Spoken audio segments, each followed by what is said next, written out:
Donc, moi, je viens de Tournai, je suis tournaisien. L'origine de famille un peu bourgeoise, donc une enfance très classique, Athénée et ça. Et puis après, comme mon père était commerçant, il voulait absolument que je sois ingénieur commercial. Donc j'ai été à 2 ans à l'université à Mons. Et là, j'ai bien vu que j'avais rien à faire là. Et donc après, j'étais vraiment dans le...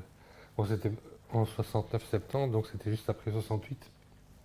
Et je peux dire que enfin, je me sens quand même un genre de rejeton de ce mouvement, quoi. Donc après avoir échoué à Mons, j'étais vraiment dans l'ignorance de ce que je voulais faire.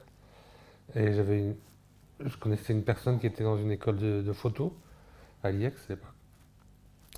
Et je trouvais ça sympa, mais en fait au départ j'étais absolument pas attiré par le cinéma ou quoi.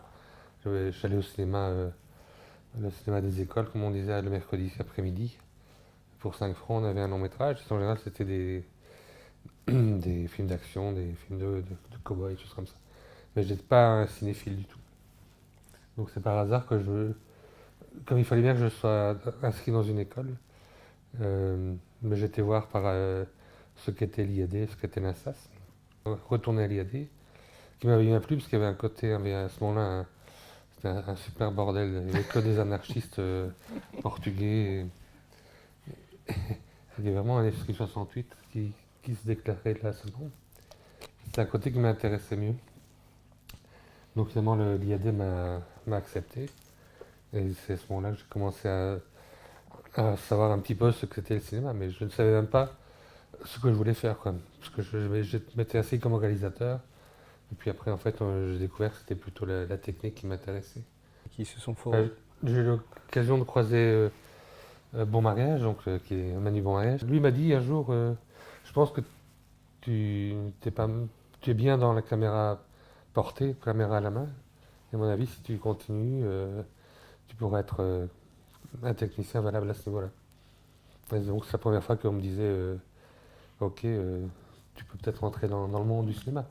Benoît Lamy, qui Benoît était Lamy, là ouais. aussi, et qui était là, bon, il y a eu pas mal comment dire, d'anecdotes à l'IAD. Il y avait une grande révolte des étudiants à laquelle j'ai participé parce qu'on voulait avoir des cours plus efficaces. Finalement, on a tous été mis à la porte. Tu peux nous parler, enfin une petite parenthèse, comme ça c'est pas mal de détendre, cette anecdote là qui a fait que vous avez été foutus à la porte tous ensemble. C'est parce que c'est un fameux bordel, mais c'était aussi toute une génération de personnes qui étaient là. Il y avait Luc Jabon aussi à l'époque, à Oui, l'IAD. il y avait Anderker, enfin, les frères Anderker, il y avait Henri Storr qui était un des professeurs qui nous soutenait. Et on a fait multiples grèves, des grèves des occupations de locaux, expulsions par la police, des choses comme ça. Et finalement, finalement je sais pas, l'organisation catholique qui chapeautait l'école nous a tous mis dehors. Donc il y avait 70% des élèves et 30% des professeurs quand même. Et on s'est retrouvés quelques années plus tard à être réinscrits à l'école parce qu'un nouveau recteur était arrivé. C'était Zeka, qui était un redresseur d'entreprise en fait, qui venait de Kinshasa après avoir sauvé, je sais pas quel diamant, quel diamantaire. Mais bon, c'est lui qui disait, parmi tous ces gens qui ont timé la porte, il y a peut-être des gens intéressants à récupérer. Donc de sa propre initiative, il a décidé de nous permettre de réintégrer l'école si on ne mettait plus les pieds dans les bâtiments, en étant interdit de présence, disons. Et il fallait et on passait devant un jury mixte qui était composé à moitié de profs de l'école et à moitié de professionnels. Et c'est là que Benoît Lamy a aimé le travail que j'avais fait, parce qu'on a été tous obligés de réaliser un film de fin d'études, même les techniciens.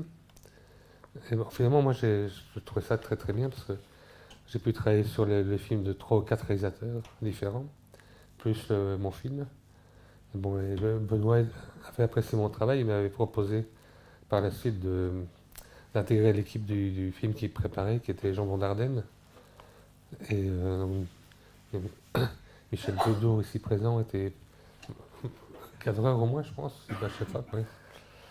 Donc c'est le premier pas que j'ai fait dans le cinéma, c'était comme assistant image du film de Benoît Lamy. Et depuis, enfin après ça, j'ai enchaîné les petits boulots et voilà, jusqu'à présent, je suis ici maintenant, grâce à Benoît finalement. Bon, l'année suivante, Michel Housseau était intégré à l'équipe. Comme il nous avait mis tous dehors, il manquait des élèves pour faire l'image de certains films d'étudiants. Donc j'ai été réengagé par l'IAD, et j'étais pas payé pour faire l'image de certains étudiants de fin d'année. C'était assez étonnant. Avec des professeurs qui nous encadraient, comme Michel Housseau, comme Cumel aussi. Donc j'étais assistant caméra. Donc je ne sais pas si tout le monde sait ce que c'est un chef op, mais Tu peux expliquer. c'est la personne qui est censée, qui essaie de traduire en images les volontés du réalisateur. Et pour ça, il a à son service toute une série de gens. Tout ce qui est technique, c'est la caméra, c'est aussi la machinerie, c'est l'éclairage et tout le métier des machinistes qui installent cet éclairage. C'est aussi un travail avec le décorateur, avec la costumière, avec le maquillage. Mais il y a toute une série d'étapes qu'on fait en général, c'est qu'on est assistant caméra, deuxième assistant, puis premier assistant, qui est en même temps la personne qui fait le point, donc qui fait le focus. Mais bon, après toutes ces étapes-là, en général, on était cadreur et puis chef opérateur. Bon, il y avait d'autres moyens d'y arriver. Il y avait certaines personnes qui ont préféré simplement commencer par les métiers purement techniques, ouvriers, comme on les dit en France. Donc les gens qui sont directement les électros et les machinaux, qui sont les plus... comment dire, c'est une autre façon d'apprendre le métier, parce que et qui n'est pas inintéressant, parce on a plus le temps d'observer le travail des chefs opérateurs avec qui on travaille. Finalement, c'est en regardant les gens travailler qu'on apprend le plus. Moi, c'est un peu comme ça que j'ai évolué dans le métier, quoi. On a eu la chance de travailler avec des gens comme Michel Baudour, comme Walter van Danen, qui était un très grand chef opérateur néerlandais, enfin flamand, pardon. Et pour qui j'ai fait mes premiers travaux de premier assistant plus pointus. Et puis après, j'ai rencontré Michel Housseau, avec qui on est devenu amis aussi, qui m'a permis de travailler dans pas mal de travaux qu'il faisait à l'époque, beaucoup de publicité, court-métrage et certains longs-métrages. Oui, c'est ça, c'est à cette période-là que je voulais en venir, c'est que avant vraiment, enfin, dans cette période-là, les longs métrages en Belgique n'étaient pas comme aujourd'hui, on peut dire, enfin, il n'y en avait pas une quinzaine, où il y avait plus des courts-métrages et des documentaires, il y avait plus un artisanat, et en même temps, mais il y avait aussi le milieu de la pub, énormément de pubs, de clips aussi, je me souviens beaucoup parlé. Donc parle-nous de cette période, ce qu'elle t'a apporté, et aussi ce qu'elle t'a aussi retiré pour t'en aller, pour partir dans tout ce milieu du cinéma. Porter la pub, c'était une façon de travailler en général avec du matériel de pointe, parce qu'il y avait plus d'argent, évidemment. Donc il y avait des très bonnes caméras, il y avait tout ce qui sortait, tout ce qui était nouveau dans le métier était souvent utilisé dans les publicités parfois même par snobisme, pour avoir le dernier gros projecteur ou la dernière grande grue. Mais bon, c'est un métier qui est très très...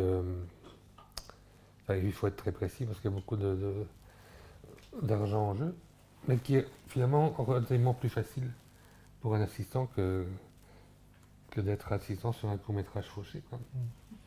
Parce que pour une publicité, on a le temps de faire des essais, on a le temps de répéter, on peut refaire et refaire presque à l'envie les prises, parce que il faut que ça soit parfait.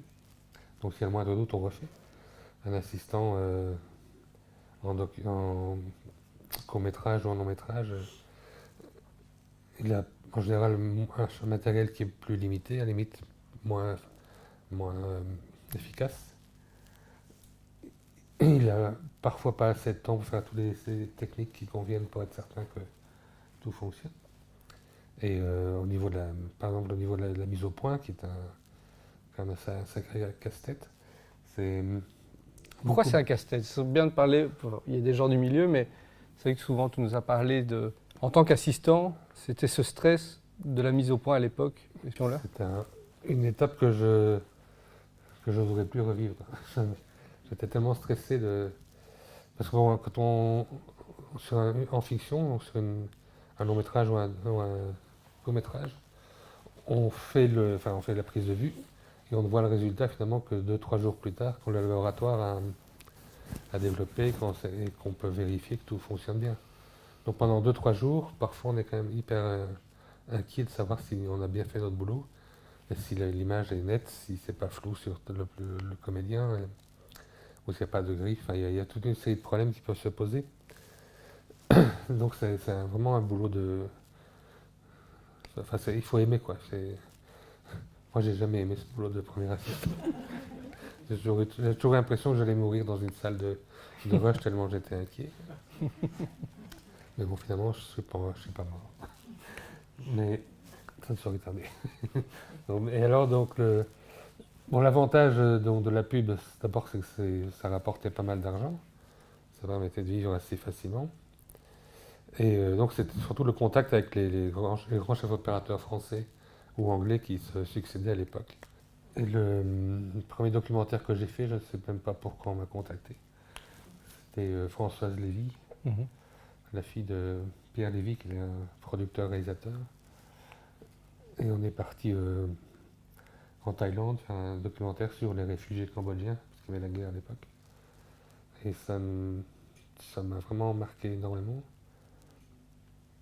À tel point qu'avec le preneur de son, qui était Miguel Rejas, belge d'origine espagnole, on était tellement pris par ce qu'on voyait, par ce qu'on filmait, qu'on a voulu rester là. On s'est dit, notre boulot en Belgique, c'est vraiment n'importe quoi. Tandis que ce qui se passe là-bas, c'est quand même beaucoup plus important d'aider ces gens-là. Et on a même été se renseigner chez le chef la direction du camp, et qui nous a dit, écoutez, vous ne connaissez rien à l'aide humanitaire, vous allez être simplement des boulets pour nous, donc faites votre métier, vous serez plus efficace. Mais bon, ça m'avait quand même bien bouleversé, et en revenant en Belgique, c'est que j'ai enchaîné sur une publicité, et puis ça a paru tellement dérisoire de se creuser la tête pour savoir si on mettait une fourchette avec les dents en haut et en bas, avec un budget qui était équivalent à un mois du budget de ce camp là-bas, que ça m'a convaincu, ça m'a plutôt donné envie de faire du boulot, de travailler dans le documentaire et de plus travailler dans la pub, même si c'était un sacrifice financier assez énorme. Et en revenant un peu à la fiction sur Benoît Lamy, qui était quand même quelqu'un d'assez important pour le cinéma belge francophone, il y a ce tournage en bande d'Ardennes, il y avait aussi tout l'engouement qu'il y avait eu avec Home Sweet Home. Tu es sur ce plateau comme assistant. Comment ça se passe, un tournage comme ça avec un Benoît Lamy, avec Michel Beaudour, avec une série de comédiens, avec une énergie aussi très forte sur le plateau. Je me souviens encore des extraits. Et je me souviens encore Benoît Lamy en parler quand je l'ai eu comme prof à l'IAD. Avec toute cette énergie qu'il a. Comment ça se déroule? Parle ces plateaux comme ça de Jean Brandardenne, avec cette caméra qui part d'un plan d'une personne à l'autre, en tant qu'assistant avec ce stress du point. Là, sur le Jean Brandardenne, j'étais deuxième assistant. Donc je m'occupais en gros de la manipulation de la pellicule, du chargement de la pellicule, et de gérer le stock de pellicules. Mais moi, je ne connaissais rien du tout. Donc c'était une découverte, je voyais que des gens sympathiques, assez presque enfantins. Je me souviens d'Henri Morel, le preneur de son, qui était un joyeux drill. Mais en même temps, je me suis rendu compte qu'en Belgique, en tout cas, il y avait quasiment que des gens qui faisaient ce métier par passion. Donc c'était un artisanat. Plus tard, j'ai eu l'occasion de côtoyer un peu le cinéma français, qui était plus une industrie et où les gens se marraient beaucoup moins finalement, se prenaient beaucoup plus au sérieux.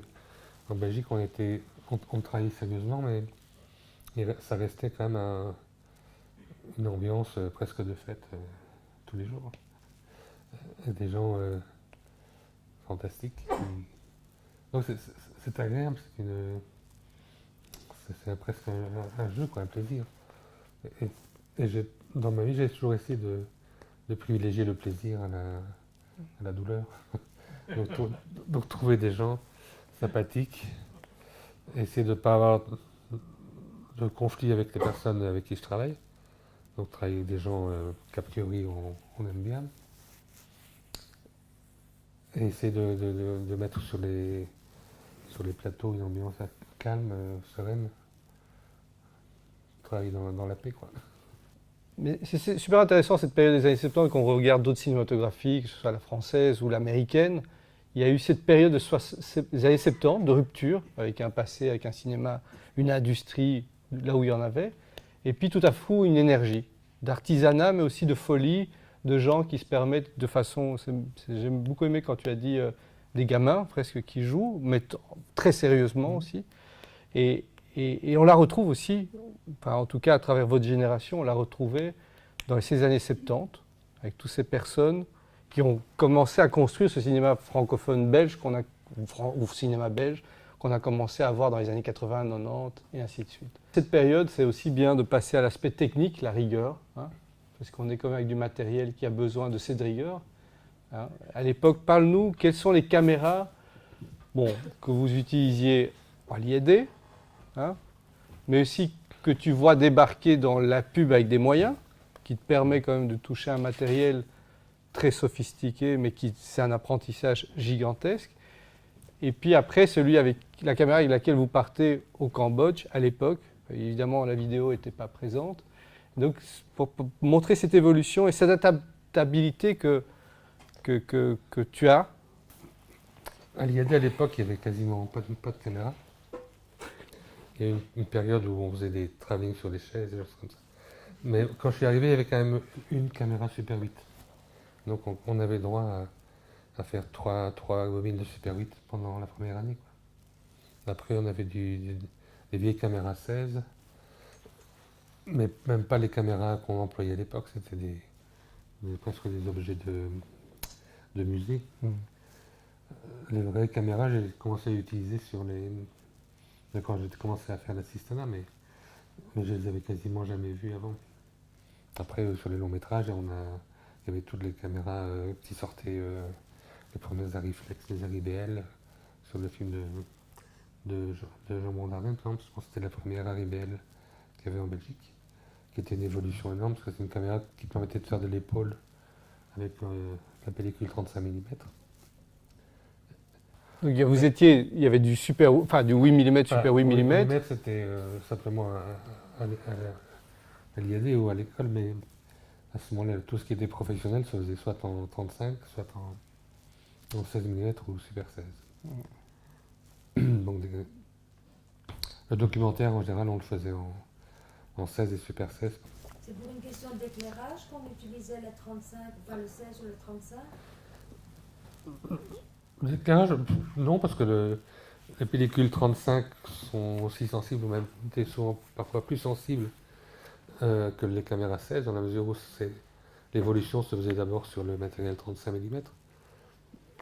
Et donc la sensibilité est quasiment identique. Donc c'était plutôt un choix de pratique, parce que c'est vrai qu'une caméra 35, ça pèse peut-être même à l'époque 15-20 kg. Une caméra 16, ça pesait au maximum 10 kg avec tous les objectifs. Ça prend 3 fois plus de place. Si on part en avion, ça pèse, les kilos s'amoncellent et le prix du transport devient prohibitif pour la production. Mais moi j'ai toujours aimé le cadre, mais je n'ai jamais dit que je ferais que du cadre. J'ai un copain qui ne fait que du cadre depuis 30 ans et il est en France et ça va très bien pour lui. Donc ça peut être. Mais en plus en Belgique, l'habitude était de concentrer ces deux fonctions, de faire le cadre et la photo. Et je pense que c'est encore le cas maintenant. Il y a beaucoup de gens qui aiment les deux, puis c'est un poste en moins à payer aussi, quoi. Donc ça arrange parfois certaines personnes de se dire, ouais, mais il va faire les deux, il fait faire les deux. Et c'est vrai que c'est un plaisir de faire les deux. Ça, c'est évident, c'est que tu concentres les deux fonctions, mais donc tu peux faire ton cadre par rapport à la photo, et la photo par rapport au cadre quand tu as des problèmes. Ou tu conçois les choses, les deux postes en une fois, quand tu prépares les films. Moi, j'ai toujours aimé faire les deux. Après, parfois, c'est une question de... Par exemple, quand je travaille avec Chantal Ackerman, elle aimait que je fasse le cadre uniquement. Je sais pas si je devais choisir, parce que pour elle, le cadre était plus important que la photo. Et quand on a fait le divan à New York, par exemple, normalement, je devais faire les deux. Et puis la production s'est agrandie. Les Allemands sont venus, ils ont imposé un chef opérateur allemand. Et Chantal m'a dit, écoute, c'est vrai que c'est pas très chouette pour toi, mais accepte quand même de faire le cadre, parce que j'ai besoin de ça. Et avec Chantal, c'était le cadre d'abord. Donc à ce niveau-là, ça ne m'a pas frustré. Par contre, j'ai fait le film de Marc-Henri Weinberg, Just Friends, où c'était justement mon copain cadreur qui faisait le cadre.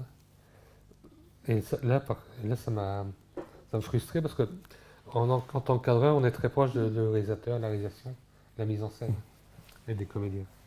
Et c'est un rapport que tu as moins quand tu ne fais que la photo, entre guillemets. En tout cas, dans mon expérience, hein. C'est peut-être pas vraiment vrai pour tout le monde, mais... Donc là, je me suis rendu compte que que ça pouvait être frustrant, et d'ailleurs sur le film de Chantal aussi, parce qu'elle parlait tellement peu au chef opérateur qu'il en a quasiment fait une dépression. Et la production est venue me dire un jour, écoute Raymond, il faut que tu ailles expliquer les choses à Dietrich parce qu'il va nous quitter sinon. Il pense qu'il ne sert à rien. Enfin, il est tout à fait désespéré. Et donc j'allais expliquer à Dietrich, parce que lui il proposait des choses à Chantal qui disait toujours non. Non, je n'aime pas. Lui, il travaillait à Los Angeles, était de l'école américaine, donc la caméra devait toujours bouger un petit peu dans tous les plans. Tandis que Chantal, c'est plutôt, comme chacun le sait, des cadres assez fixes, assez radicaux. Et je me souviens, le père Dietrich, il disait, si on faisait un tel mouvement comme ça, non, Dietrich, c'est pas ça. Quand on fait du documentaire, on est obligé de se débrouiller avec des moyens plus réduits en général, surtout au niveau de l'éclairage et tout ça. Et on peut appliquer, enfin, quand on fait un film de fiction, 35 mètres, quand on a un peu plus de moyens, quand on a fait du documentaire, on peut parfois se passer trouver des solutions plus simples avec des choses plus naturelles qui sont obligatoires en documentaire. Et en même temps, par exemple, le fait d'avoir fait la pub aussi, ça m'a influencé dans le documentaire, dans la mesure où en pub, on est obligé de travailler l'éclairage sur chaque visage, chaque objet. Donc on apprend à maîtriser un peu tous ces outils. Donc je pense que si je n'avais pas fait de pub, j'aurais pas éclairé mes documentaires de la même façon. Donc tout se nourrit. Après aussi, j'ai fait de l'éclairage de chorégraphie, hein, et qui ont été influencés par ma façon d'éclairer au cinéma. On en reparlera peut-être plus tard. On va passer l'extrait d'Est, Chantal Ackerman. Voilà.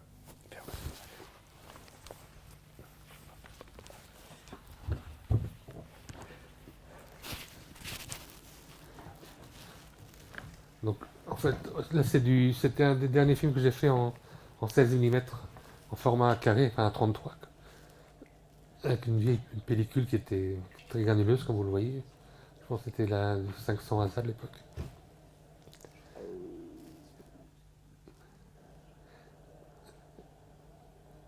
Et c'est un film, je ne sais pas si les gens qui l'ont vu, c'est un film où il y a quasiment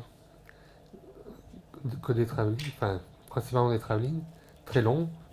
En général, on faisait une bobine entière. Donc ça faisait plus ou moins des plans de 10 minutes chaque fois.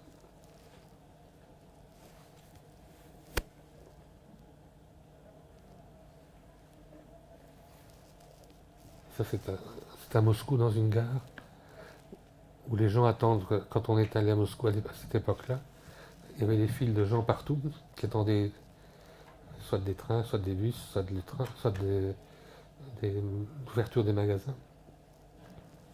Et comme Chantal voulait découvrir Moscou à cette époque-là, on a évidemment filmé une série incroyable de travelling sur ces gens.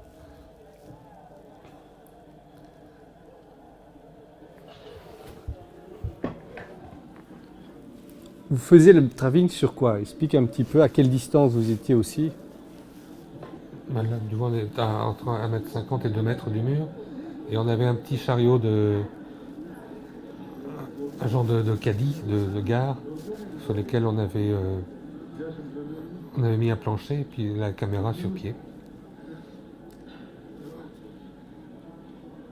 C'était un matériel rudimentaire, mais et on avait quand même un machiniste russe qui faisait le travelling. Donc il était habitué à faire ce genre de mouvement quand même, et pas trop saccader les choses.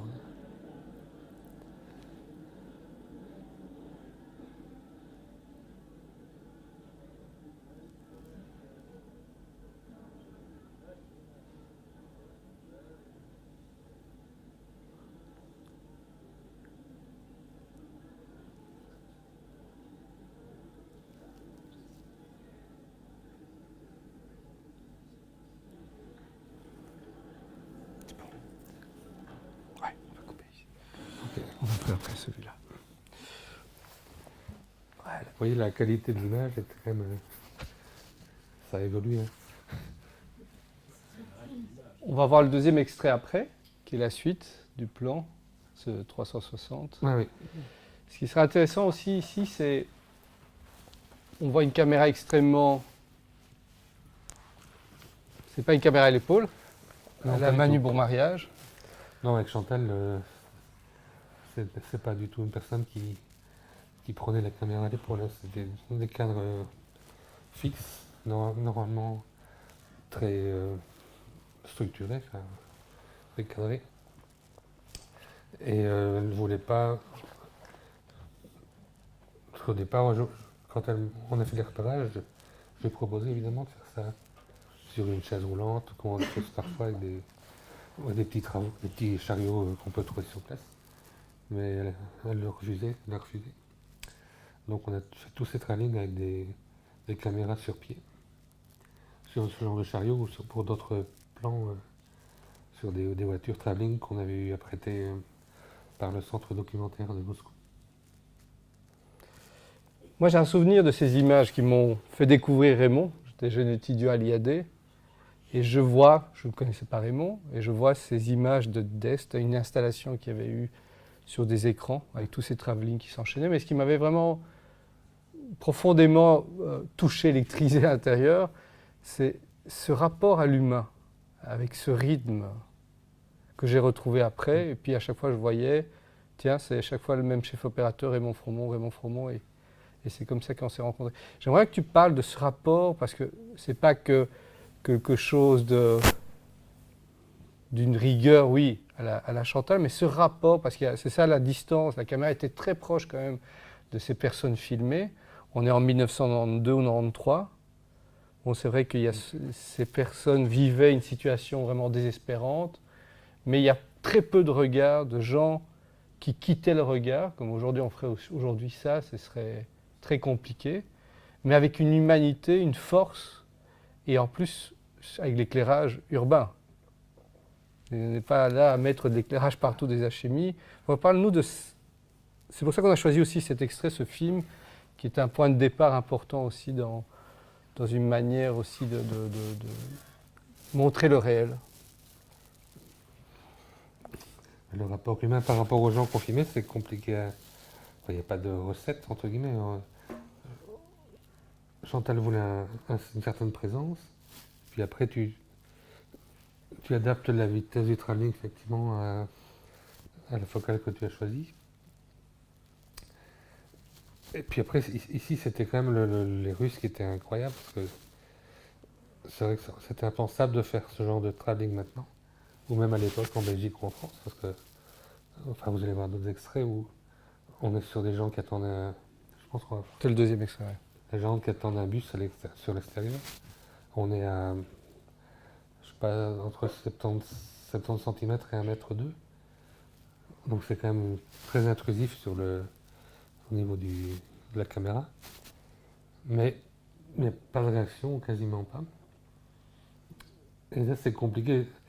C'est une situation qu'on n'a pas exploitée, mais on s'est rendu compte qu'on pouvait vraiment y aller. Mais je pense que ça dépend. Pour moi, j'ai analysé ça comme une espèce de soumission que les Russes avaient à l'autorité. Et comme ils nous voyaient, bon, on était toujours accompagnés d'officiels du cinéma, éventuellement aussi un garde dans la gare. Mais s'ils font ça, c'est qu'ils ont l'autorisation. Je sais pas. Il y avait un genre probablement de respect de la caméra qui devenait un chef presque. Un genre de Big Brother qui passait et personne n'osait. Il y a une seule personne sur les 3 semaines de film qu'on a fait qui a un jour réagi en tapant sur l'objectif de la caméra pour abaisser le pare-soleil. Mais c'est tout, c'est une personne sur peut-être 500 ou 600. Vous étiez combien autour de la caméra? Combien de personnes? Il y avait Chantal, il y avait un assistant, Simon Zaleski. Et j'avais un assistant russe qui chargeait la caméra et qui faisait le point. Enfin, qui essayait de faire le point, parce que c'est pas toujours évident. Et puis une personne du centre documentaire russe qui nous accompagnait, qui avait les autorisations. Donc on était 4-5 autour de la caméra. Et le son? Le son, effectivement, pardon. Le son était là aussi. J'oublie. On parle de cinéma, donc c'est quand même le son qui est important. Et il y avait Pierre Mertens qui était au son, mais il était seul, je pense. Il n'y avait pas de perchman. Merci Michel d'éviter de me fâcher avec la moitié des gens. Il y a une autre question là-bas. Oui. Mais les gens n'étaient pas informés. Non, pas du tout. Les gens étaient là, ils attendaient ce qu'on vient de voir. Ils attendaient un train depuis parfois une journée ou 2 journées. Donc ils étaient dans une attente totale et personne ne leur avait demandé l'autorisation. C'est quand même parfois des intrusions qu'on fait en documentaire qui peuvent poser à des problèmes moraux aussi. Enfin, est-ce que j'ai le droit de me rapprocher des gens, de leur extorquer leurs expressions? Enfin, ça me rend parfois mal à l'aise, je veux dire. Oui. Et par ailleurs, je trouvais que justement, le fait de travailler très proche d'eux, c'est évident que vous êtes là. Ouais. Et qu'il n'y a pas de tricherie. C'est dans ce la que- mesure où on pourrait dire, on se met au télé très loin et on va filmer. Ouais, des c'est plans ce comme que ça. j'allais dire, effectivement. Ça, c'est Quand moi, on, mais- quand on a fait les deux, effectivement, quand on a pratiqué, j'ai pratiqué ça aussi, quoi. Se mettre au télé, très loin. Mais une fois que les gens s'aperçoivent qu'on les filme au télé, là, ils deviennent plus furieux. Enfin, ils peuvent être plus embêtés, plus dérangés, que si on s'approche d'eux vraiment. Comme dit Michel, c'est quand on est à 30 cm d'une personne, on ne sait pas de se cacher, quoi. Alors, mais n'empêche que parfois, c'est parfois pas dérangeant, mais on se pose des questions. Est-ce qu'on est à la bonne distance? Il y a toujours un genre de monde comme ça, de bulle qu'on a autour de soi, et qu'on n'a pas envie que quelqu'un la casse sans autorisation. On va montrer le deuxième extrait, justement. Ces distances rapprochent. C'est dans le hall de la gare. Les gens attendent et la caméra est encore plus près. Et vous allez voir, ce qu'on est en train, ça appuie ce qu'on vient de dire. Et ça va appuyer ce qu'on va dire après sur ce rapport avec les personnes filmées. Mais là, on était à l'intersection de 3 ou 4 allées, et Chantal a voulu faire un 360 degrés continu, c'est-à-dire que la caméra tourne autour de son axe. Ah non, pardon, c'est pas cet extrait-là. Non, ici, c'est de nouveau dans les salles d'attente.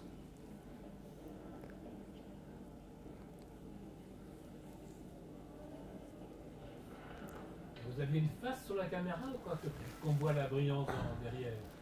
C'est quoi? Non, les brillances derrière sont les éclairages qui sont derrière nous. Ah oui. Mais parfois j'ai un doute également, parce que j'avais parfois un petit projecteur latéral que je mettais à 1 mètre ou 2 de la caméra, soit à gauche, soit à droite. Mais tu vois, là, je pense qu'effectivement une. Mais non, là, je pense, honnêtement, je me souviens pas avoir employé d'éclairage ici. Ce sont simplement les néons, les projets qu'il y avait derrière nous, quoi.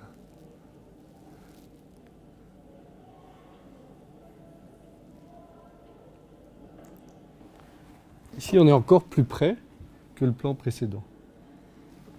Pour les personnes à l'avant-plan, Ouais. ouais.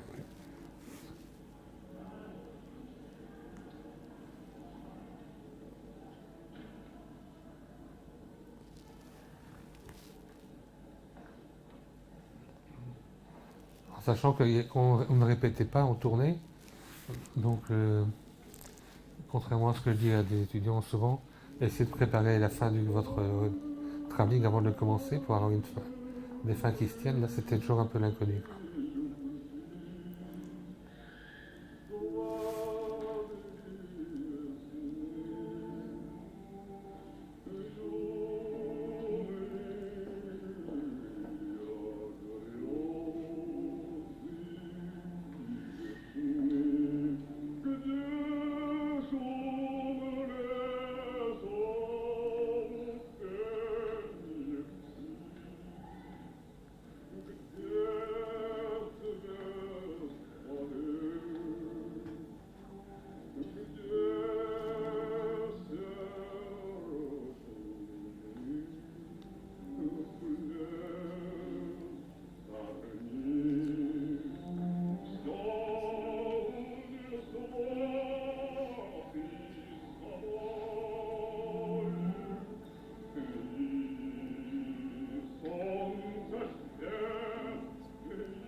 Petite question, ce plan a été préparé? Vous l'avez fait une répète avant ou c'est impossible? C'était une prise? Non, je pense qu'on a fait deux versions de ce travelling. Une avec le point qui reste à l'avant, donc qui est fixé sur les gens qui passent en avant-plan. Et dans l'autre, on balaye le point dans les allées.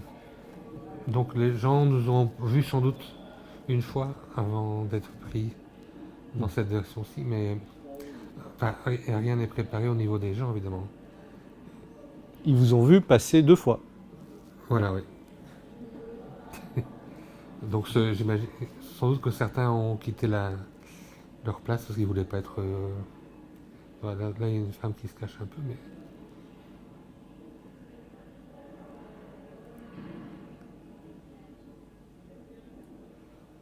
Parce qu'avec Chantal, de toute façon, on ne fait pas beaucoup de prises non plus. Et comme c'était chaque fois une bobine de film qui passait à chaque plan, il fallait quand même faire un peu attention.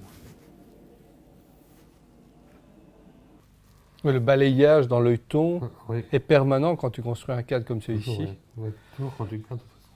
Et quand vous avez fait ce cadre-ci, évidemment, vous n'avez pas de retour. Hein. Non. Non, à l'époque, enfin en tout cas pour celui-là, il y avait, Retour vidéo pour il y avait ceux pas qui... du tout de... Donc Chantal, enfin la réalisation, ne voyait absolument pas ce que je faisais.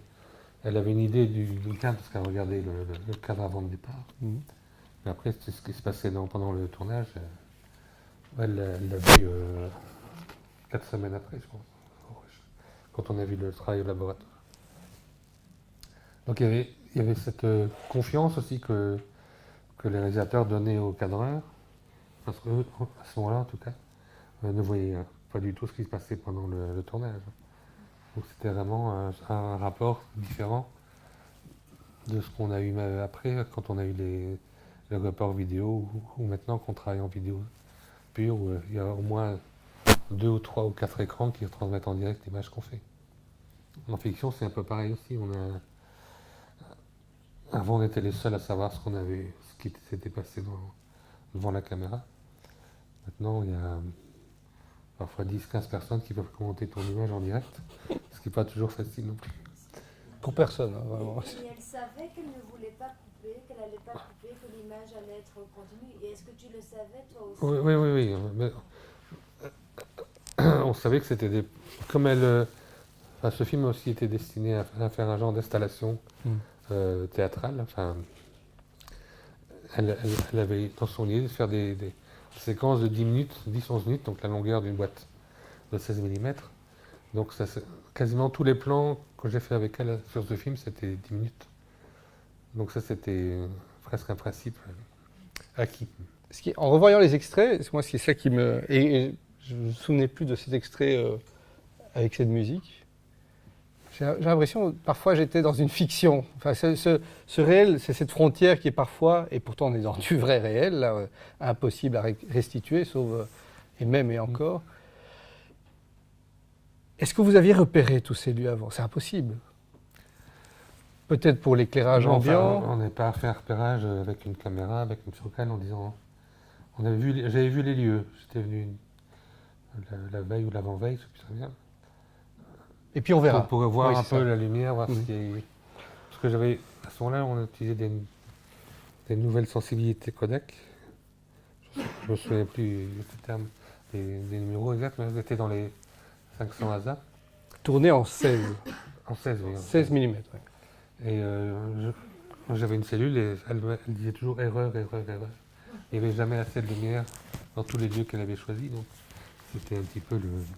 J'avais pas eu le temps de faire comme j'avais été un peu embarqué par hasard, par erreur. Je n'avais pas vraiment fait l'essai comme on fait d'habitude, de savoir où cette pellicule pouvait encaisser les sous-expositions. Donc pendant 3 mois, j'ai eu aucune indication sur ma cellule, quoi.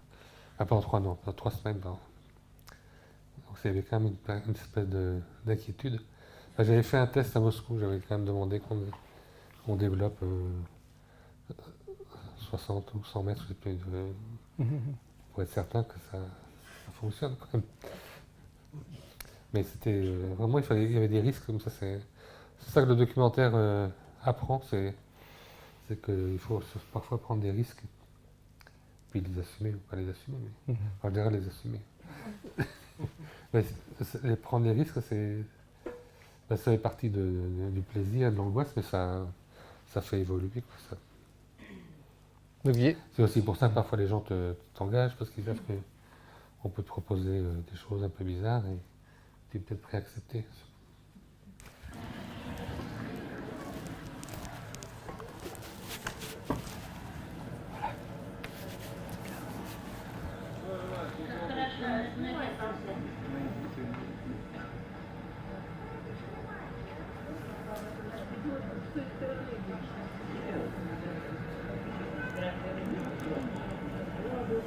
Oui, la vitesse pour moi, en voyant ça maintenant, je trouve ça un peu trop rapide. Mais à l'époque, comme c'était un chauffeur qui conduisait la camionnette, je n'avais pas de lien pour lui dire plus vite, moins vite, en gros. Donc on était un peu dépendante de ce qui... On lui demandait de rouler très très lentement, mais quand on n'avait pas d'image de retour, il ne pouvait pas lui voir non plus ce qu'on faisait.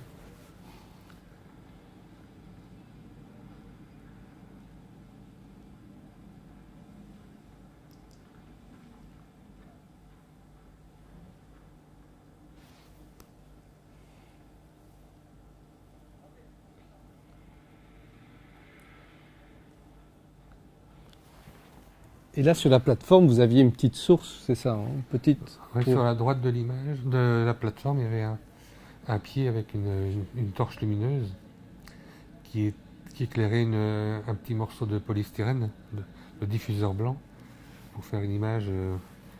L'éclairage vient de droite et n'est pas trop violent quand même. Enfin, Вы так сфотографируете, да? Конечно. Постояли бы с нами, узнали.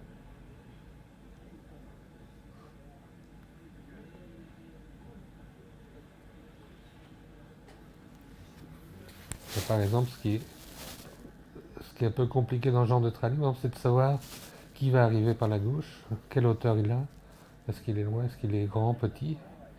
Donc il faut constamment, avec l'œil gauche, alors l'œil droit fait le cadre et l'œil gauche analyse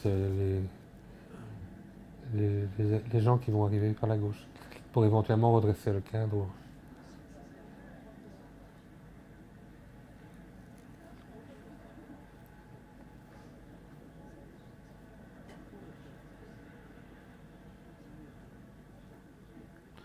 C'est ça, la fixation de ton cas n'était pas parce que je vois que tu recadres, j'ai un repère sur un des éclairages ambiants, mais ça se voit à peine parce qu'il y a ce mouvement qui est continu dans le même rythme. Oui, de toute façon, dans ce genre de recadrage, il faut être délicat, quoi. Un autre travelling, 10 ans plus tard, pouf.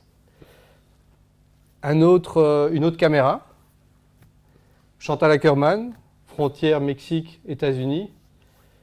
Donc voilà, on va passer l'extrait de l'autre côté. Et à nouveau ce rapport aux choses filmées avec une caméra vidéo à l'époque.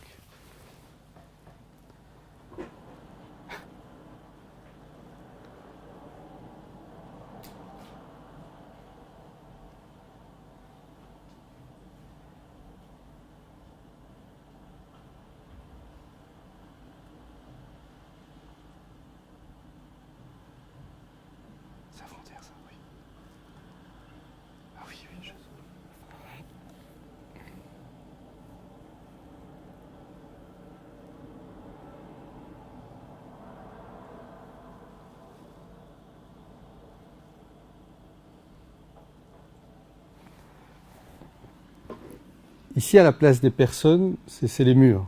C'était le principe c'est le thème du film de Chantal, les murs entre les personnes.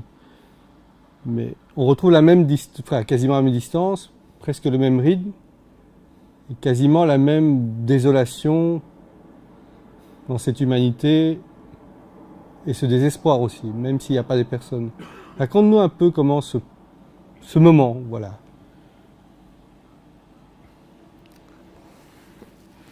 Ça, par contre, c'était. On avait repéré, puisqu'on habitait dans ce village mexicain, et on avait été plusieurs fois à cette heure-là, donc fin de journée, pour voir ce qui se passait, puisqu'il y avait toujours des files de gens qui attendaient pour passer la frontière. Donc on n'avait pas fait des repérages de caméra, mais on savait plus ou moins l'ambiance qu'on allait trouver, et d'où on allait partir, parce que il faut un certain temps avant qu'on voit la première voiture arriver. Donc là, par contre, il y avait un repérage qui avait été fait bien avant.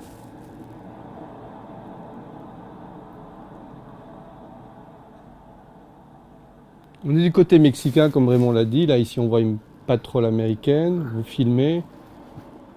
Il y a ces repérages. Évidemment, dans des conditions un peu plus délicates, on a tourné ensemble dans ce coin. On ne filme pas si facilement les personnes.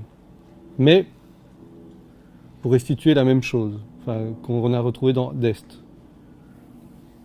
C'est ça, non? Oui, parce que finalement, quand on est allé là, c'était un peu comme dans Dest, elle venait un peu à la découverte de ce phénomène de frontière qui commençait à être contesté dans pas mal de pays. Elle voulait savoir ce qui se passait en réalité.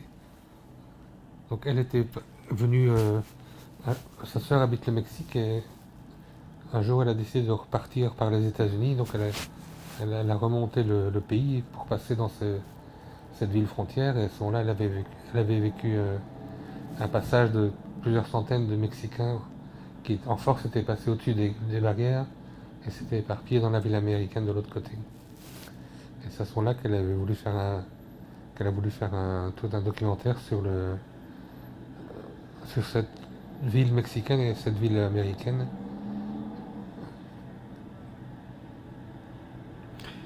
Et donc on est venu quelques mois après avec elle pour mettre en image tout ce qu'elle avait ressenti à ce moment-là.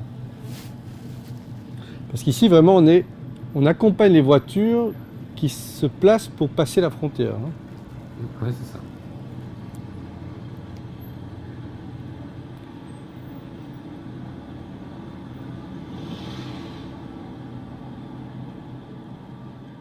En fait, c'est un film qui a été fait sur trois supports différents. Il y avait le i8 de la petite caméra de Chantal qu'elle utilisait pour faire ses éclairages. Et certains plans ont été utilisés parce qu'on n'avait pas eu le temps d'aller faire de faire tous les déplacements qu'elle aurait voulu pour le film. Donc en montage, elle a utilisé son matériel de repérage. On avait pris du 16 parce qu'il y avait toute une série de plans sur des travelling la nuit. Et on pensait que c'était préférable de faire ça en Super 16 au niveau de la qualité d'image. Et puis je ne sais plus pourquoi, je pense que j'ai pas réussi à bien régler cette caméra. Et comme on avait une différence de fréquence entre les États-Unis et l'Europe, on se retrouvait avec un éclairage, enfin une tension de 110 volts à 60 Hz là-bas. Et pour une caméra qui était réglée sur 50 Hz, donc on avait ce qu'on appelle un flicker, enfin une variation de lumière visible dans l'éclairage public. Avec la caméra 16, avec la caméra vidéo, il y avait une position plus facile à trouver. Donc. Et puis finalement, on s'est rendu compte que l'image finalement était plus... la caméra vidéo était plus sensible que la pellicule qu'on avait. Et l'image était intéressante en vidéo aussi. Donc on a fait beaucoup de choses en vidéo. Et au montage, tout a été mélangé. Mais quand on voit le film en entier, on s'aperçoit finalement que la pellicule n'en est plus pour très longtemps. Et là, vous étiez sur quoi? La caméra, sur Là, on louait une espèce d'espace américain, un van avec des portes coulissantes. Hein, on mettait la caméra au milieu, à l'arrière. On faisait des travelling comme ça. Des travelling. Ou alors on mettait la caméra avec le rayon arrière ouvert, on faisait des travelling en marche avant comme ça. Mais c'était principalement des vannes américains qui sont assez bien suspendus, stables. Ouais. Mais là, on n'avait pas de retour non plus. Enfin, il y avait le petit écran pliable de cette caméra. Mais Chantal n'avait pas l'image. On n'avait pas de moniteur spécial pour elle. Bon, là, c'est effectivement un peu la fin de mes documentaires en 16 mm.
Ce qui est étonnant, en voyant comme ça au grand écran, on a vu le travelling dans cette gare à Moscou, puis on voit ce travelling à la frontière mexicaine, éclairage urbain, deux supports différents, mais au final, on pourrait mettre ces plans l'un après l'autre, en bout à bout. Et une sorte de regard, mémoire du monde, comme ça, qui en C'est un ressort. peu l'écriture de Chantal aussi, hein, le travelling. Parce que même dans son dernier long métrage de fiction, La Folie Almayer, il y a une série de travelling. Enfin, c'est une série de travelling en continu. Donc, même dans Sud aussi, c'était un film fait de travelling. C'est une façon d'écrire. Maintenant, voilà ce rapport. Il y a le rapport des cinéastes avec nos chefs opérateurs, hein, ce qui est au-delà de l'aspect technique, beaucoup au-delà, je dirais. Enfin, en tout cas, je m'inscris là dans cette démarche-là. Et puis, il y a un autre film, je vais faire un bond en arrière, qui est du Verbe aimé de Marie Jiménez. Je regarde la date, 1985. Là, on est en 16 mm. Oui. Et là, on tenait à montrer Chantal d'un côté avec ses cadres bien fixes, bien posés, ses travelling, avec une introspection avec ce qui est filmé, le rapport à ce qui est filmé. Et ici, on est avec du Verbe aimé de Marie Jiménez, dans un autre rapport qui est l'intime, le personnel, le je, à la première personne. Pour dire un mot du film, donc Marie était étudiante à l'Assas. Elle est péruvienne. Et pendant qu'elle était en Belgique, sa mère est morte accidentellement. Donc pendant des années, elle n'est pas retournée au Pérou. Et la première fois qu'elle est retournée au Pérou, c'était pour faire ce film avec moi. Donc elle voulait faire un film sur sa mère, sur elle, sur son père, sur son enfance. Et c'est pour ça que c'est un film intime dans la mesure où on ne filme pas quelqu'un d'autre, on filme la réalisatrice surtout. Et son approche à la vie, à la mort, à tout ce qui avait déterminé finalement sa vie future. Du jeûne, pour ce désir, pour ce moi. J'explique que j'ai pris des pilules. On me fait un lavage d'estomac. On me sort. Je ne sais pas combien d'électrochocs s'en suivent, combien de temps se passe. Comme à l'école, je vais apprendre ce qu'ils veulent que j'apprenne. Mais je décide, pour la première fois, de faire semblant d'apprendre. Au bout de 9 mois, je deviens numéro 1. Il me déclare en voie certaine de guérison et me libère. La página 11 es el potro y el caballo. La página 11 en zootecnia. La página 11 en física es el vacío de los vacíos. La página 11 es el fósforo, en lo que se refiere a átomos. Entonces, eso es todo. Voy a cantar una canción. Una canción. Regresa a mí, golondrina viajera. No me vuelvas, muy empezó mal. Regresa a mí, golondrina viajera. No me vuelvas la cara después de que tanto te vi. Regresa a mí, no me dejes tan solo. Y nunca más hallarás el calor que tú sientes en mí. Alors, pour reprendre, parce que Marie Jiménez ne peut pas être là aujourd'hui, elle aurait bien voulu, elle nous a écrit un petit mot, enfin, pour accompagner la masterclass. Elle dit « Comme cinéaste, j'ai toujours cherché des chefs opérateurs qui sachent courir des risques. Avec du Verbe aimé, avant de demander à Raymond, j'avais demandé à d'autres. Je voulais rompre le continuum classique d'un film par l'utilisation des pellicules diverses. Divers hasards, diverses marques. Je voulais même utiliser de la pellicule son. D'autres chauffeurs opérateurs trouvaient que ce n'était pas nécessaire et me posaient 1000 questions sur ce choix. Raymond, lui, il a tout de suite accepté le challenge. Nous avons fait des essais. Il peut vous expliquer même les difficultés d'utiliser cette pellicule. Au contraire de la vidéo, la pellicule interprète le réel. Voilà, raconte-nous vraiment ce moment quand Marie vient avec l'idée personnelle. C'est un film très très personnel de Marie Jiménez. Donc on se retrouve dans un rapport pour un cinéaste qui doit affronter quelque chose de très intime et en même temps avec des choix très précis, parce que Marie Jiménez, c'est ça aussi, c'est une rigueur, on en parlait tout à l'heure. Et c'est un autre type de caméra pour accompagner cet intime. Et comme je le disais pour préparer cette masterclass, l'ayant vécu, Raymond est un accompagnateur parfait.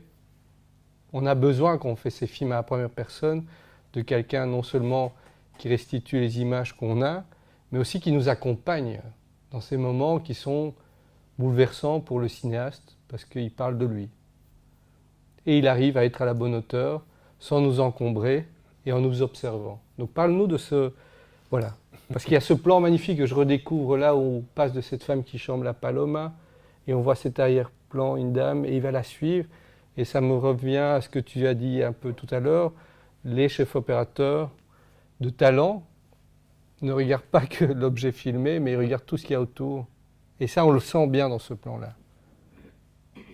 Donc voilà, parle-nous de... Je trouve que tu parles très bien. Non, mais non, mais non, tu m'inspires. Non, mais c'est vrai que Mary, c'était presque l'inverse de Chantal, dans la mesure où... Moi, j'avais travaillé avec Michel Lucio Nouveau sur son long métrage. Et comme que j'étais assistant à l'époque. Et je sais que elle maîtrisait toutes les surexpositions, sous-expositions. Donc elle avait son spotmètre et elle disait à Michel, tiens, là on est à -2 ou -3 dans le fond, ce serait mieux d'être à -1 par exemple, au -1,5. Donc elle était vraiment exigeante, très très très exigeante. Et en même temps on apprenait beaucoup parce que les gens à l'époque me disaient mais comment peux-tu travailler avec une cinglée pareille quoi, parce qu'elle a son caractère. Et on disait pauvre de vous quoi. Alors qu'elle te pousse en général tellement loin dans ce que tu sais faire ou elle te demande ce que tu ne sais pas faire justement, ou ce que tu n'as pas encore fait. Mais c'est ça qui est intéressant, c'est de ce challenge-là de... Enfin, mon challenge, j'aime pas trop, mais c'est ce pari de dire ok, je vais essayer cette chose que je n'ai pas encore essayé. Donc quand elle m'a expliqué ce qu'elle voulait dans... Et je pense qu'elle avait déjà vu des essais vidéo, enfin des essais de pellicules son. Elle avait envie d'approfondir, donc moi ça m'intéressait de toute façon de savoir ce que ça donnait. Bon, c'est vrai que c'était pas facile parce qu'il n'y avait quasiment pas de sensibilité, donc il fallait ou bien travailler à l'extérieur tout le temps ou avec des éclairages importants, enfin des sources importantes. Parce que c'était tourné au Pérou, Ouais. en Super 16, Non, et en 16. 16 sons, Ouais. développés. Développé en Belgique. Donc, vous découvrez les images au labo, Ouais, même ouais. si vous saviez ce que vous alliez faire. Oui, ça c'est évident, mais ça c'était le principe et le danger de tous ces documentaires en 16. Il y avait toujours un petit risque d'avoir un pépin non prévu et non décelable quand on tournait en pellicule. Mais normalement, une production qui prend ses responsabilités trouve un système pour vérifier au moins les 3 ou 4 premiers jours, ou 3 ou 4 premières bobines qu'on renvoie par avion et qu'on fait développer en France, en Belgique, enfin n'importe où. Que le labo vérifie et nous envoie on téléphone et en téléphonant on avait une idée de ce qui était bon ou ce qui avait un problème. Mais ça c'était donc mais la qualité de ce qu'on avait fait, est-ce que ça correspondait aux volontés du réalisateur? Ça c'était... Il y avait toujours un délai de 3-4 jours après notre retour. Donc parfois je partais avec 80 bobines de films avec moi. Et on les voyait, on les trimballait pendant 3 semaines, 4 semaines, et puis on les voyait. On pouvait avoir une idée de ce qu'on avait fait qu'après le tournage, quoi.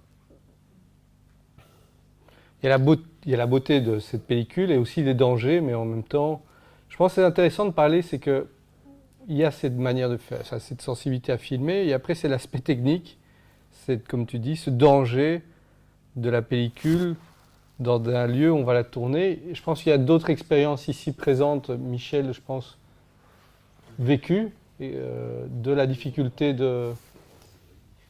ou d'autres à exprimer. Le changement entre, est-ce que la vidéo, l'HD, la haute définition vous a amené d'autres difficultés, mais voilà, parler un petit peu de... Je pense que pour la façon dont on tourne maintenant avec la vidéo et la HD et tout ça, c'est évidemment plus facile au niveau du tournage, parce qu'on a la possibilité d'avoir Tout de suite. le contrôle de la réalisation. Mais ça pose d'autres problèmes, je trouve, au niveau de c'est que les caméras actuellement sont vraiment des catastrophes totales, quoi. Enfin, pour mon avis. C'est plus du tout ergonomique. Même si on me demandait maintenant de choisir une caméra pour la semaine prochaine, je serais bien embêté. Il n'y en a plus aucune que j'aime, quoi. En 16 mm, il y avait 2-3 caméras qui avaient mis des dizaines d'années à évoluer. On les mettait sur l'épaule et on pouvait tourner 4 jours sans arrêt. Maintenant, pour mettre une caméra à l'épaule et la garder 4 jours, il faut être un peu malade, quoi. Enfin, c'est quasiment impossible, à mon avis. L'ergonomie a disparu bizarrement. On a des boîtes métalliques qui sont des petits ordinateurs. Et les constructeurs pensent qu'en mettant une poignée à gauche et un viseur une poignée à droite et un viseur à gauche, ça devient une caméra, mais sinon c'est pas ça. Et donc je trouve qu'au niveau de la manipulation, c'est vraiment une catastrophe actuellement. J'avais juste une question, parce que quand on a préparé cette masterclass, j'ai appelé un certain nombre de réalisateurs, réalisatrices qui ont travaillé avec toi pour notamment faire remonter leurs problématiques et leurs expériences avec toi à José Luis. Et Jérôme Lemaire, notamment, parlait de ta petite boîte à outils avec laquelle tu vas d'un tournage à l'autre, tu travailles sur des terrains très différents.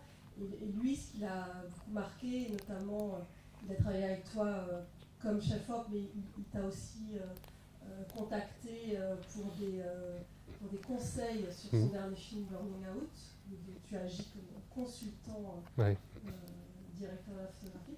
Mais voilà, j'avais envie que tu nous parles de cette boîte à outils magique que tu emmènes sur tes tournages. Je ne sais pas si j'ai une boîte à outils magique. Je ne pense pas, parce que j'ai un minimum d'outils classiques. Je ne sais pas s'il parlait de l'éclairage que j'emmène aussi parfois. Ah oui, ton kit d'éclairage, vraiment, que tu... Ouais, oui. Oui, c'est ça, en fait. L'éclairage aussi, ça a énormément évolué en 30-40 ans. Et au départ, on devait quand même se coltiner un éclairage classique, donc de projecteurs halogènes, enfin tungstène, qu'on branche sur le courant de 800-500 watts, assez lourd, et qui n'était pas très très joli à voir. Enfin, il fallait beaucoup travailler le projecteur pour en faire une belle lumière. Après, il y a eu une évolution vers le tube néon, qui était plus facile aussi à manipuler, qui faisait une lumière très très douce. Et maintenant, on a toute une série de projecteurs à LED qui sont assez pratiques dans la mesure où, pour beaucoup, on peut les alimenter par des petites batteries.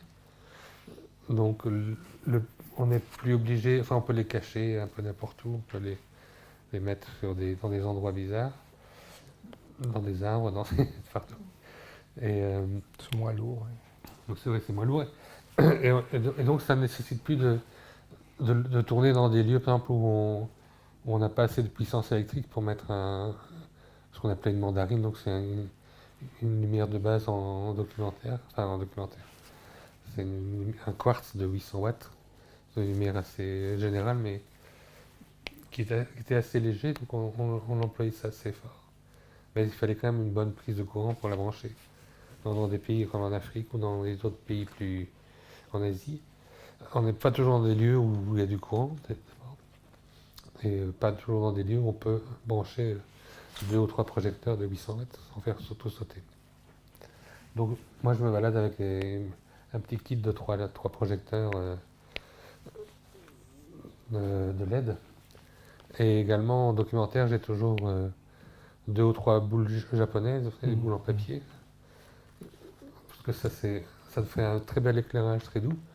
Et on peut y mettre des tas d'ampoules différentes. Maintenant, il y a des ampoules basse consommation qui permettent de ne pas trop chauffer. Donc, le danger des boules en papier, c'est que ça prend feu si c'est en contact avec une ampoule classique trop longtemps.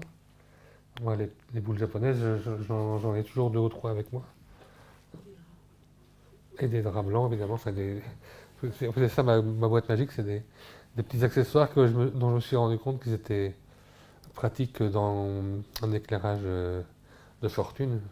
Donc du drap blanc, ça peut être le drap de l'hôtel que je prends, ça peut être des essuies, toute une série de choses. Ou à la limite, je vais dans un marché, quand j'arrive dans une ville et je vois ce qui m'intéresse. J'adore les quincailleries. Et on trouve des petites merveilles dans les quincailleries africaines ou asiatiques. J'achète des lampes, j'achète des LED qui viennent de Chine, qui font des lumières bizarroïdes, mais ça peut être intéressant. Donc c'est plutôt cette faculté-là de s'adapter à ce qu'on trouve sur place.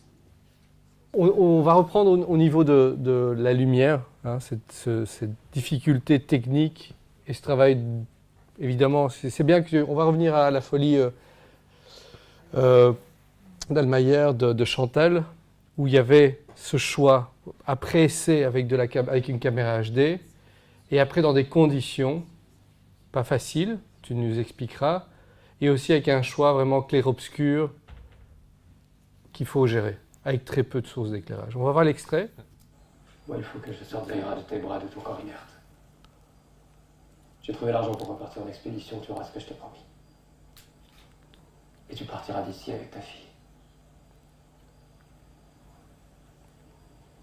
Ça fait des années que vous dites ça. Pour l'instant, il n'y a pas d'or. Je suis le seul blond de la région, personne ne veut faire d'affaires avec moi. Comme si j'existais pas. Et je suis là avec cette femme. On se parle pas. Jamais. Ou bien on crie.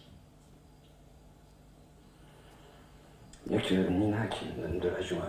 Vous voulez m'enlever et je vous livrerai pas. L'extrait sur le son, comme ça tu l'expliques. Une deuxième fois. Sur le son.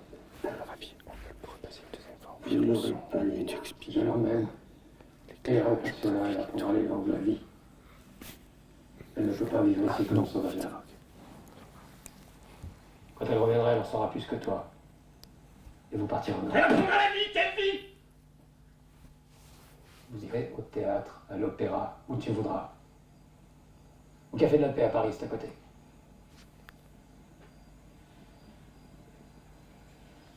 Oui, en Europe. À Paris. À Londres, si tu veux. À Paris. À Londres.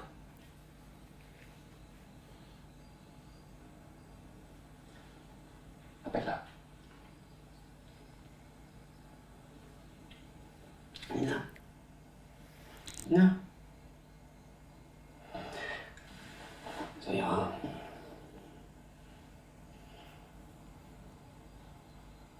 Nina. Tournage au Vietnam. Nina. Cambodge. Nina. Nina.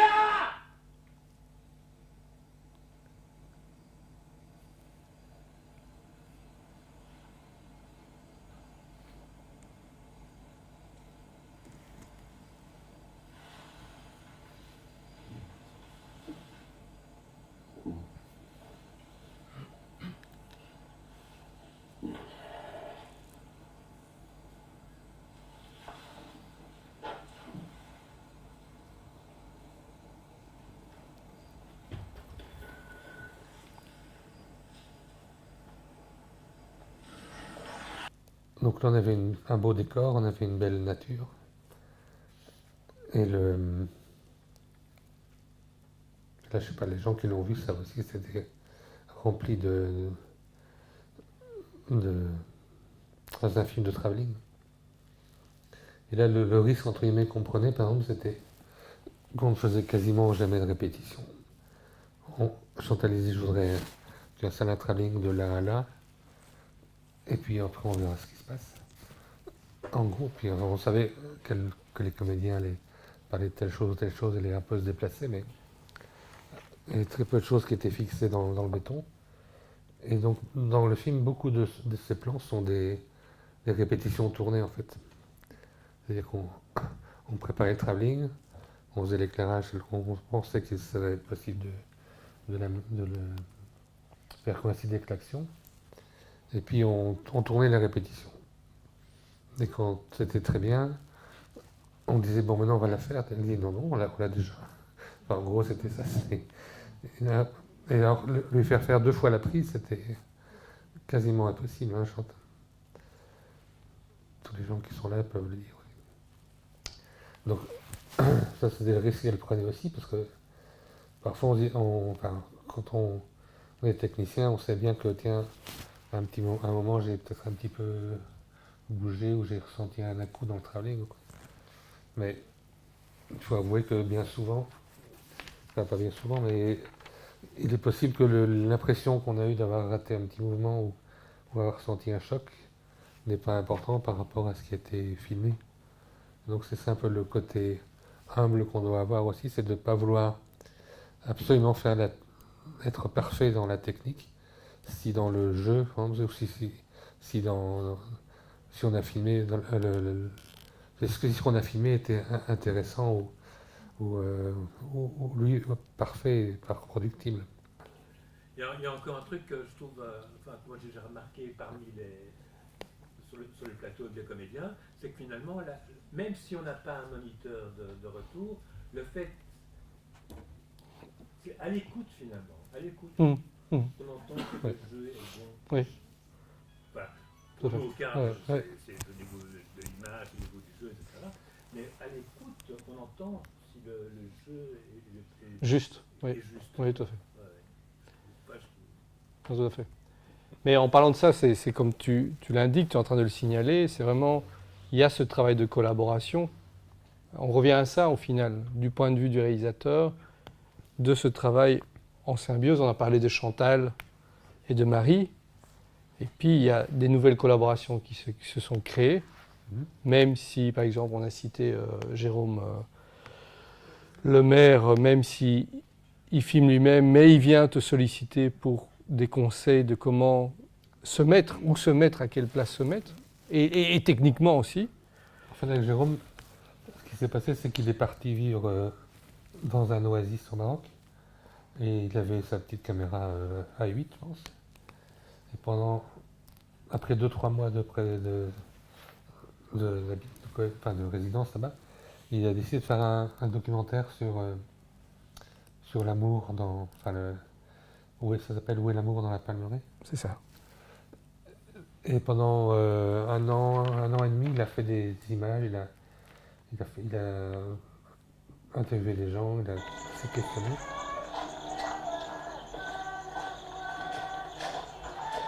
السلام عليكم. عليكم السلام ورحمة الله. لاباس. بخير. بخير. إلى لاباس. لاباس لا طول عمرك. السلام عليكم. بخير. السلام عليكم. السلام لاباس. لاباس لا طول عمرك. بخير. انت عرفتنا؟ نعم. أنا عرفتكم وعرفتكم بين الناس معقول. كون عرفتكم بين معقول ما غاديش نبز معاكم. واقع. فين الهبط في سكورة؟ نعم. فين الهبط في سكورة؟ Ça pour moi. ماشي ليه هو غير زعما غير يلاحظ غير باش يشوف زعما يلاحظ. ما كان. ما كانش. ما كاينش. Lily, c'est une question étrange, mais est-ce qu'elle aime son mari? قال لك هذا Lily, c'est une question d'européen. سؤال ديال الاوروبي قال لك سؤال غريب زعما حنا ما نقدروش نسولو. تنحبو وتبعتو حتى درت ليه جدو راس المال درت ليه العقل. نهار باقي صيفط ليه صيفط C'est elle, demande-lui, c'est elle qui a dressé son mari. انت اللي درستي انت اللي قديتي الا تولي avec c'est pas par force لا مضاربه بلا صداع sans conflit sans Mais demande-lui un peu, est-ce qu'elle, elle va choisir, ou elle a choisi les maris et les épouses de ses enfants? ماشي انت اللي اخترتيهم انا اللي اخترت الاولاد هي c'est elle qui a choisi. Il y en a encore qui sont mariés? Hein? Il y a encore des enfants qui sont mariés? باقي شي واحد اللي باقي ما تزوجوا عندك باقي ولد ولا بنت؟ نعم ولد ولا بنت بنات باقي عندي انا جوج ما مزوزين إذا encore deux filles. Ah. Hein? Non mais... منصور بغيت تزوج. اش قال؟ قال لك انا مع قلت انا تنقلب حتى انا نتزوج ماشي قال لك ما ما قديتك ما بديت تقول لي هذا ما قلتش نقول لك هو قالها لك دوكا هو قالها قالها الا بغانا وبغى لك وبغانا يجي يشوف البنت ومرحبا به Il a dit, si moi je veux, je comprends peux aller. de 37 filles. Ouais. Mais ça te gêne ou pas, Mansour, qu'on lui demande? Hein? Ça te gêne qu'on lui demande? Non, ça ne me gêne pas, mais moi je sais pas. Je dois chercher moi, je ne sais pas. Bah oui. Non mais je trouve des gens, on regarde et on voit. Hein? C'est pas maintenant peut-être. Hein? Ah oui. شوف أنا كلمتي قلت منصور بغيت تزوج. أنا غادي أنا سؤال أنا قالت لي سول ليا قال لك حتى هو تيقلب ليا باش نتزوج قال لي نقول لك انت تقلبي ليا باش نتزوج شوف سولي ليا زعما والله نشوف هادشي اللي قال لي أنا بال البو ديال منصور هو تيقلب ليا باش يزوج ليا باش يزوج ليك وقال لي نقول لك انا حشمت ما بديتش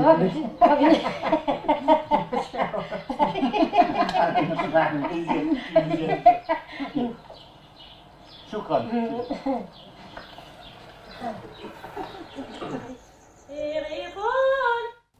On n'est plus dans du fixe et on est dans ce réel qui se construit vraiment là devant la caméra. Et puis il y a d'autres, je vais rebondir à d'autres collaborations aussi de jeunes cinéastes du documentaire comme Jérôme, enfin une nouvelle génération, où on retrouve à nouveau cette caméra fixe, un peu les héritiers, on va dire, des Ackerman. Et c'est très intéressant ce que vous disiez, l'histoire du rapport le moniteur ou pas moniteur. Et je voulais passer à un autre extrait, à une autre manière aussi, qui est le film de correspondance de Caroline Dont. J'étais présent pendant plusieurs semaines dans ce métro de Mexico bondé en permanence. Et il fallait capter ses visages, ses regards, évidemment avec le strict minimum de matériel et sans moniteur. Et donc, ce que je voulais dire, c'est la question de caméra épaule qui amène ceci, cette dynamique magnifique de réalité. C'est des documentaires plus récents, tournés en vidéo, et quelque chose sur pied très fixe dans un environnement beaucoup plus encombré qu'ici, et avec une manière très précise du réel qui raconte. On va passer l'extrait de correspondance, comme ça on rebondit de l'importance de la préparation, l'importance du regard, du respect, de l'accompagnement de Raymond. Et c'est un peu la somme de tout ce qu'on a dit pendant plus de 2 heures.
hacen pretender dar una apariencia de lo que no somos.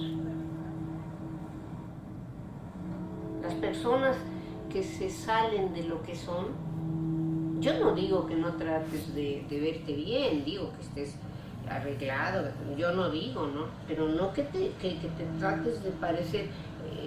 Te voy a dar el mejor ejemplo, aunque no sea viejo. Michael Jackson. Para mí es el ser humano que más nos identifica en general a la humanidad de ser lo que no es. A un grado, a este grado de Michael Jackson. Bueno, pues somos el equivalente todos aquellos que no solo no nos queremos, nos deshacemos de nosotros por tratar de ser algo que no somos. Pero si yo ya tengo mis pellejos, si yo ya tengo mis arrugas, si yo ya soy preciosa arrugada o fea arrugada, si ya tiendo a encorvarme, ¿cómo diablos voy a volver a estar así? A mí me da una pena muy, muy especial negar lo que somos, lo que hemos ganado. No somos ya jóvenes. Podemos tener la juventud del pensamiento, la juventud en la mirada, la juventud, y podemos amar y nos pueden amar, y no solo podemos, amamos y nos amamos. Caroline voulait avoir des plans comme ça très serrés du monde, des différentes personnes qui étaient là, pour en revenir à cette dame qu'on voit à la fin. Mais en étant plus dans les fragments de corps que sur le plan large. Parce qu'on était très près, et avec un pied et la caméra. Ouais. Après, bon, plus... Et avec un métro qui bouge. Parce que je sais qu'on avait essayé, je pense, sans pied, et puis ça ne marchait pas du tout. C'était vraiment trop violent, trop bousculé. Donc là, la caméra, enfin le pied était parfois bien mis, je me souviens bien, parfois mis n'importe comment, mais il y avait une stabilité quand même qui permettait de jouer après avec le poing, les focales, les choses comme ça. Mais c'était improvisé de toute façon, parce qu'on passait de l'un à l'autre en sachant plus ou moins où on allait, mais c'était pas mis en scène, donc c'était vraiment le... Mais on ne pouvait pas recommencer, dire aux gens restez dans le métro, on va refaire le plan. Il y avait d'autres qui rentraient, on va dire restez là dehors. On n'était pas aussi proches que dans les films de Chantal. Non. On était, ça se faisait au téléobjectif. Mais les gens réagissaient bien aussi. Après on va passer à un autre monde, mais qui est le même monde au final. Tu as énormément travaillé avec des gens qui travaillent sur la scène, mais en faisant un travail d'une précision. Je vais parler de mon travail avec Anne-Theresa. Voilà. De Kersmakers, la chorégraphie. Et ça, c'est venu un peu par hasard. On avait un ami commun, c'était un réalisateur musicien. Et c'est lui qui m'a dit un jour, tiens, il y a une jeune chorégraphe flamande qui commence, qui a besoin de quelqu'un pour faire l'éclairage de son premier spectacle. Et puis il m'a présenté Anne-Theresa. Et le premier spectacle qu'elle faisait, c'était dans une vieille maison un peu industrielle. Donc il y avait un décor intéressant. Et il éclairait comme si j'éclairais un film, quoi. Donc j'ai profité du décor, des grandes baies vitrées. Donc c'était un éclairage qui était très cinématographique. Bon, ça a bien marché. Et après elle m'a proposé plusieurs de ces spectacles. J'en ai fait 8 ans. Est-ce qu'on travaille de la même manière? Raconte-nous. Non, évidemment, quand tu as un décor très facile à travailler avec la lumière, tu peux travailler comme en cinéma, mais quand tu es sur une scène où tu as simplement des décors et un tapis noir, là tu dois imaginer autre chose. Il n'y a plus de support pour ta lumière, mais tu dois créer des lieux de lumière ou des ambiances par rapport aux danseuses. Et ce que moi j'essaie de faire, c'est quand même de les éclairer de telle façon à ce qu'elles ne soient pas qu'on puisse à la limite les filmer en gros plan tout le temps. C'est-à-dire qu'il n'y ait pas de mauvaises ondes, pas de...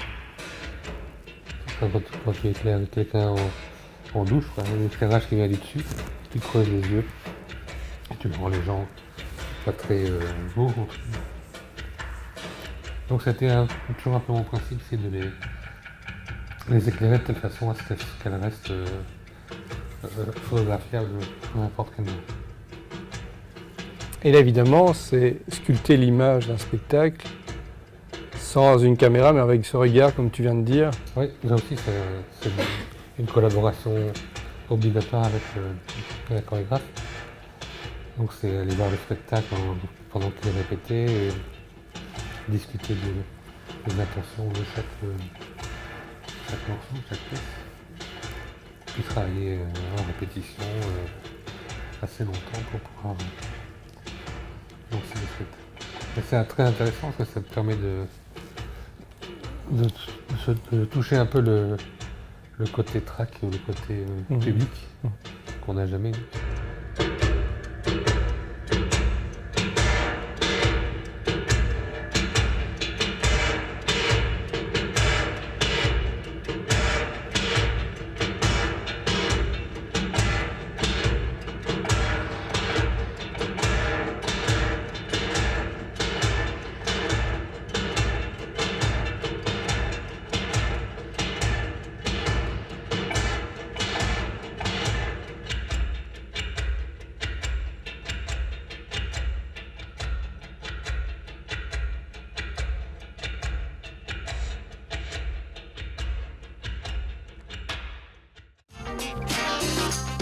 Les cinéastes ont besoin qu'on s'intéresse à eux, vous le savez.